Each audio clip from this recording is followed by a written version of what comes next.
ಇವತ್ತು ಕರ್ನಾಟಕದಲ್ಲಿ ಎರಡನೇ ಹಂತದ ಚುನಾವಣೆ 14 ಲೋಕಸಭಾ ಕ್ಷೇತ್ರಗಳಿಗೆ ನಡೀತಾ ಇರುವಂತಹ ಈ ಚುನಾವಣೆಯಲ್ಲಿ ಎಂಬಿ ಪಾಟೀಲ್ ಕೂಡ ತಮ್ಮ ಹಕ್ಕು ಚಲಾಯಿಸಿದ್ದಾರೆ. ಬಹಳ ಮುಖ್ಯವಾಗಿ ವಿಜಯಪುರದಲ್ಲಿ ಇಂಗ್ಲಿಷ್ ಮೀಡಿಯಂ ಶಾಲೆಯಲ್ಲಿ ವೋಟಿಂಗ್ ಮಾಡಿದ್ದಾರೆ. ಮತಗಟ್ಟೆ ಸಂಖ್ಯೆ 46ರಲ್ಲಿ ಎಂಬಿ ಪಾಟೀಲ್ ಮತದಾನವನ್ನ ಮಾಡಿದ್ದಾರೆ. ವಿಜಯಪುರದಲ್ಲಿ ಸಚಿವ ಎಂಬಿ ಪಾಟೀಲ್ ತಮ್ಮ ಹಕ್ಕು ಚಲಾಯಿಸಿದ್ದಾರೆ. ಮತದಾನದ ನಂತರ ಕ್ಯಾಮ್ರಾಗೆ ಪೋಸ್ ಕೊಡ್ತಿರುವಂತಹ ಎಂಬಿ ಪಾಟೀಲ್ ಅವರನ್ನು ನೀವಿಲ್ಲಿ ನೋಡಬಹುದು. ಮತಗಟ್ಟೆ ಸಂಖ್ಯೆ 46ರಲ್ಲಿ ಎಂಬಿ ಪಾಟೀಲ್ ಮತದಾನ ಮಾಡಿದ್ದಾರೆ.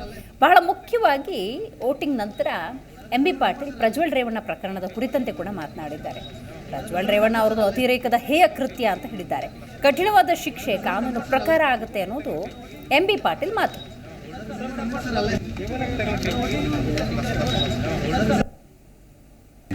ಸರಿಯಲ್ಲ, ಕಾನೂನಿಗೆ ಗೌರವಿಸಬೇಕು.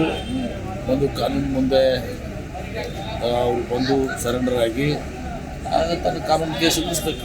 ಸ್ವಲ್ಪ ಮಟ್ಟಿಗೆ ಆಗೋದು ಹೆಣ್ಮಕ್ಳು ನೋಡಿಪ್ಪ ಇಂಥವ್ರೆಲ್ಲ ಇದ್ದಾರೆ ಅಂತೇಳಿ ಆಗ್ಬೋದು ಅಂತಿರ್ತಾನೆ. ಬಟ್ ನಾನು ಎಷ್ಟೇ ಹೇಳ್ತೀನಿ, ಇದು ಒಳ್ಳೆಯದಲ್ಲ. ಇದು ವಿಶೇಷವಾಗಿ ಈ ಪ್ರಕರಣ ಏನಿದೆ ಅದು ಅತಿರೇಕ ಇದೆ. ಯಾರು ಕೂಡ ಸಹಿಸಲಾರದಷ್ಟು ಒಂದು ಹೇಯ ಕೃತ್ಯ.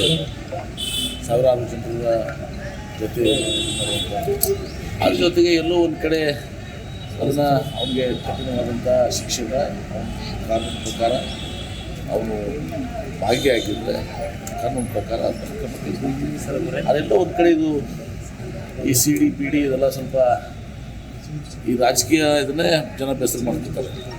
ನಿಶ್ಚಿತವಾಗಿ ಕೂಡ ತಪ್ಪಿಸ್ತರು ಯಾರೇ ಇರಲಿ, ಪ್ರಜ್ವಲ್ ರೇವಣ್ಣ ಇರಲಿ ಮತ್ತು ಯಾರೇ ಇರಲಿ, ಇಂಥ ಒಂದು ಕೃತ್ಯಗಳು ಕಾನೂನಿನಲ್ಲಿ ಸಾಬೀತಾದರೆ, ಇದನ್ನು ನಾನು ಇನ್ವೆಸ್ಟಿಗೇಷನ್ ಎಲ್ಲ ನಾನು ಅದನ್ನು ಬೇರೆ ವಿಷಯ ಹೇಳಕ್ಕೆ ಬರೋದಿಲ್ಲ. ಅದು ಪ್ರಜ್ವಲ್ ರೇವಣ್ಣನೇ ಇದ್ದರೆ, ಅವ್ರದ್ದೇ ಎಲ್ಲನೂ ಕೂಡ ಇದ್ದರೆ ನಿಶ್ಚಿತವಾಗಿ ಅತ್ಯಂತ ಕಠಿಣವಾದಂಥ ಶಿಕ್ಷೆ ಆಗ್ತದೆ. ಸರಿಯಲ್ಲ, ಕಾನೂನಿಗೆ ಗೌರವಿಸಬೇಕು. ಒಂದು ಕಾನೂನು ಮುಂದೆ ಅವರು ಬಂದು ಸರೆಂಡರ್ ಆಗಿ ತನ್ನ ಕಾನೂನು ಕೇಸ್ ಎದುರಿಸ್ಬೇಕು. ಸ್ವಲ್ಪ ಮಟ್ಟಿಗೆ ಆಗೋದು ಹೆಣ್ಮಕ್ಳು ನೋಡಿಪ್ಪ ಇಂಥವ್ರೆಲ್ಲ ಇದ್ದಾರೆ ಅಂತೇಳಿ ಆಗ್ಬೋದು ಅಂತಿರ್ತಾನೆ.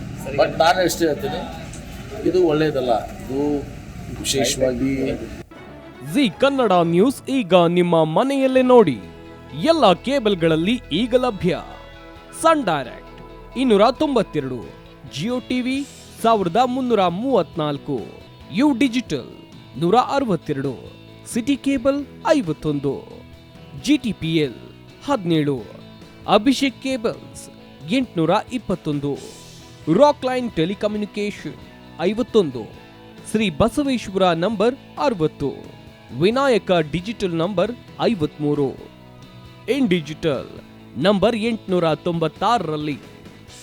ನಿಮ್ಮಿಸ್ತದ ಜಿ ಕನ್ನಡ ನ್ಯೂಸ್ ನೋಡಿ ಆನಂದಿಸಿ.